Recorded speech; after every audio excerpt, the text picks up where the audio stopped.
भारत माता की श्री लबाराम गांधी जी जिंदाबाद, श्री लबाराम गांधी जी जिंदाबाद, वंदे मातरम, वंदे मातरम, वंदे वंदे।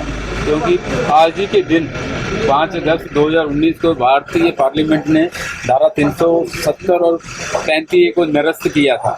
तो उसी दिन हमें सही मायनों में जो आज़ादी थी वो उस दिन मिली। उससे पहले तो जहाँ हमें गुलामों की जिंदगी जो थी वो जहाँ जी रहे थे, हमें यहाँ पाकिस्तानी कह के पुकारा जाता था। बहुत ही एक शर्मनाक वाक़या था हमारे लिए। ना तो हमें असेंबली में वोट डालने का अधिकार था, ना तो हम पंचायत में वोट डाल सकते थे, ना ही हमारे बच्चों के लिए कोई एजुकेशन थी, ना ही कोई जम्मू कश्मीर में कोई नौकरियाँ थी। ये सारे के सारे दरवाजे जो थे हमारे लिए बंद थे।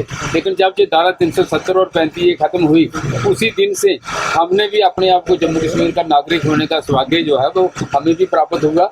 हमें जहाँ डोमिसाइल सर्टिफिकेट मिला, उसके साथ जो यहाँ के निवासी थे उनको भी यहाँ का डोमिसाइल सर्टिफिकेट मिला। तो मैं कहना चाहता हूँ कि आज का दिन जो है सही मायनों में हमारे लिए एक आज़ादी का पर्व है। हम इसको ऐसे ही मनाते हैं जैसे 15 अगस्त पूरा भारतवर्ष मनाता है।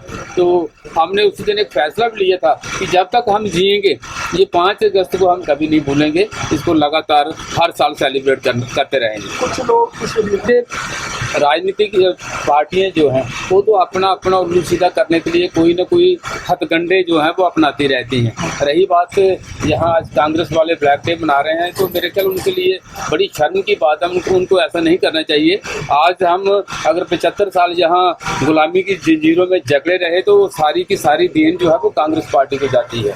अगर भारतीय जनता पार्टी की सरकार दिल्ली में नहीं आती तो मेरे ख्याल आज भी हम जहाँ वेस्ट पाकिस्तानी के नाम से ही पुकारे जाते। तो इसलिए उनकी एक अपनी मजबूरी है।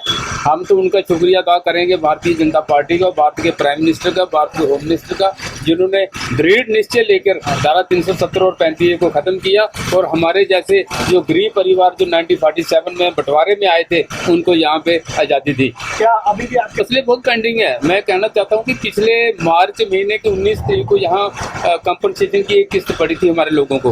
उसके बाद आज 4 महीने होने जा रहे हैं। ना तो जम्मू की गवर्नमेंट ने एक लिस्ट को जारी किया, ना ही किसी के खाते में इन्होंने कोई 5-10 रुपये डाले हैं। तो बहुत ही एक दुर्भाग्यपूर्ण फैसला था। तभी हमने अपनी कमेटी से सलाह मशवरा किया कि क्यों ना हम दिल्ली जाके फिर उन्हीं का दरवाज़ा खटखटाएं कि जो पेंडिंग केस हैं, जो पूरे परिवार ऐसे रह गए जिनको आज तक पैसा नहीं मिला, एक तो उनको पैसा दिया जाए, दूसरा जो मालिकाना हक की बात चल रही है उसको भी जल्द से जल्द पूरा किया जाए। उम्मीद नहीं है, हमने जो ठानी है हम करके रहते हैं। पीछे नहीं देंगे तो हमारे पास दूसरे रास्ते भी हैं, लेके रहेंगे, हमारा फायदा है।